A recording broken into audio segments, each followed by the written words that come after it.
Bonsoir, dans les titres du JT de ce 12 juin. Le procès de la rue Saint-Jean devant la cour d'assises du Rhône. La vidéosurveillance était au cœur de cette deuxième journée d'audience. Début de notre série de portraits consacrée à un probable futur député. Rencontre avec le socialiste Yves Blein, grand favori dans la 14e circonscription. Enfin, le musée des Beaux-Arts s'ouvre à tous les publics. Une centaine de membres d'ADT Carmonde ont eu droit à une visite privée. Ils sont 3 à comparaître depuis hier devant la cour d'assises du Rhône. 3 hommes poursuivis pour violence ayant entraîné la mort sans intention de la donner.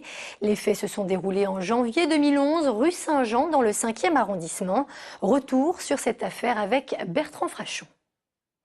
C'est devant cette boulangerie du quartier Saint-Jean que le drame a eu lieu le 9 janvier 2011. Une bagarre de fin de soirée qui tourne mal à 3 contre 1. Aujourd'hui, les 3 agresseurs comparaissent pour coups ayant entraîné la mort sans intention de la donner. Car si des coups de couteau ont bien été portés à la victime, selon le légiste, ils n'étaient a priori pas mortels. Sans doute d'une prédisposition de la victime avec des problèmes cardiaques qui expliquent l'issue fatale qui n'était pas, j'allais dire, prévisible en fonction des coups portés. C'est malheureusement une bagarre de fin de soirée, quelqu'un qui a peur, qui se retrouve lui-même agressé et qui va se défendre en utilisant un moyen qui n'est pas le bon de toute évidence et qui va entraîner ce drame pour tout le monde. La victime, âgée de 35 ans, demeurant à Caluire, était père de famille. Aujourd'hui, l'avocate de sa compagne veut que la justice passe.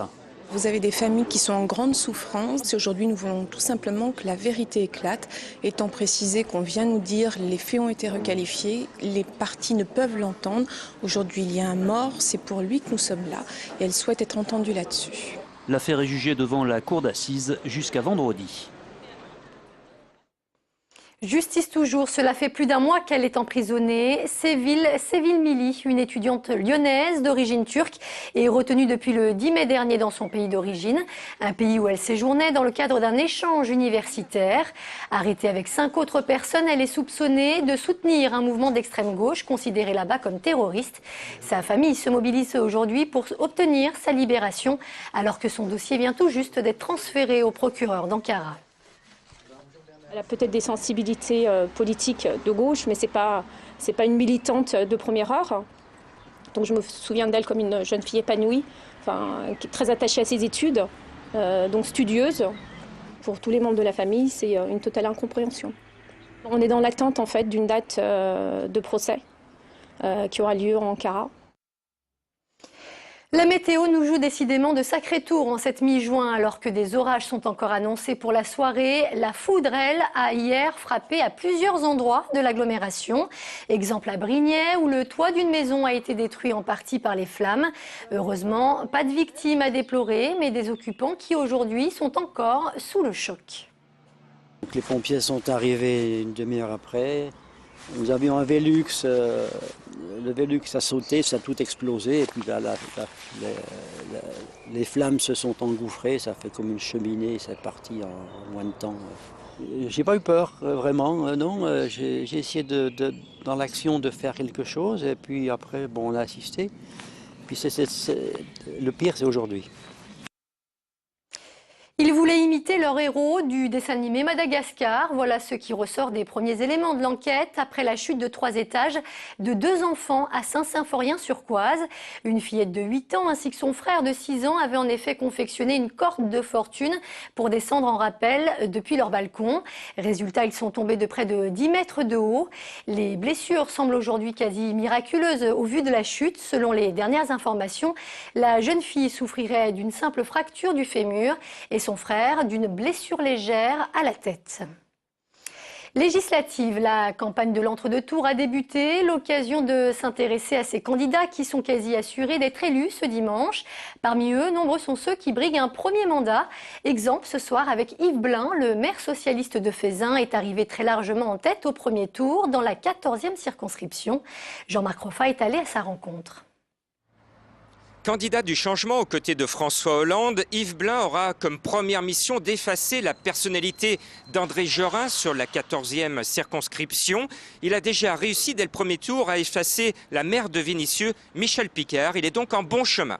J'ai pas le souci d'effacer la personnalité ou l'empreinte d'André Gerin. Yves Blein est un socialiste de la première heure puisqu'il a adhéré au PS dès l'âge de 23 ans. Élu conseiller municipal à Lyon 3e dès 1989 sous Michel Noir, il devient maire de Feyzin en 2001. J'ai assumé des responsabilités internes au Parti socialiste, de responsable de section locale. Candidat malheureux aux législatives 2007, Yves Blein veut être un député de terrain et de combat sur les thèmes du logement, de l'emploi et surtout de la sécurité dans la vallée de la Chimie, dont les risques industriels préoccupent sa circonscription. Et pour les risques qui sont liés à la vallée de la Chimie. Peut-être le savez-vous, mais je suis président de l'association nationale qui regroupe les villes qui ont des industries Seveso sur leur territoire. J'ai beaucoup travaillé dans mon mandat de maire de Feyzin à la question de la fiscalité appliquée aux personnes qui doivent faire des travaux pour se mettre à l'abri des risques technologiques. Yves Blein veut aussi suivre le PS sur le droit de vote des étrangers. Aux émigrés qui résident en France depuis plusieurs années, pour les élections locales, je trouve que c'est une mesure de justice. S'il est élu député, il veut participer aux premières mesures sociales en faveur des plus démunis avec sa volonté de bloquer les prix des loyers ou de réduire les coûts de l'énergie, notamment le prix de l'essence.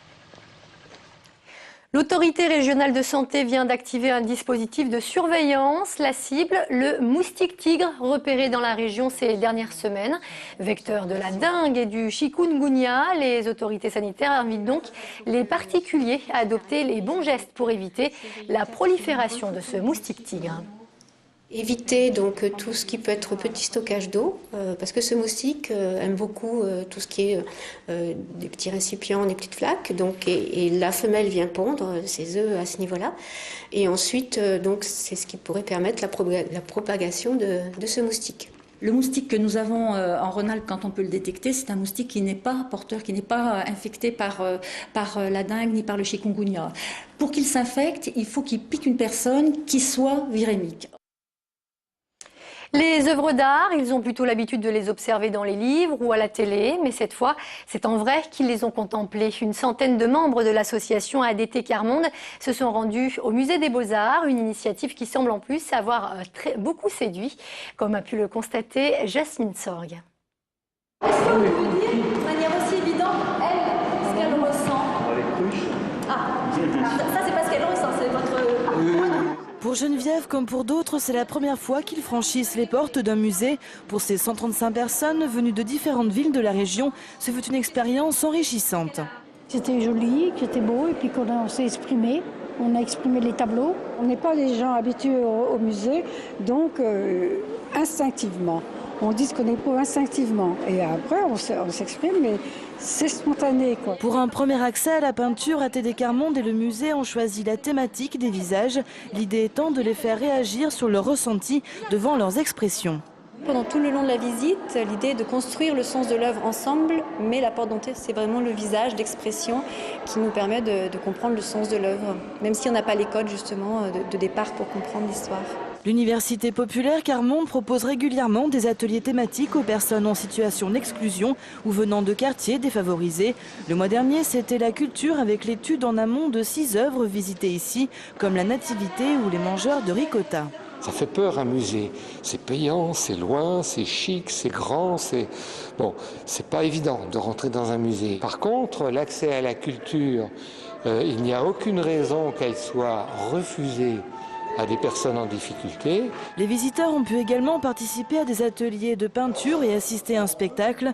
Pour certains, cette visite a fait tomber des barrières et leur a donné le goût de revenir.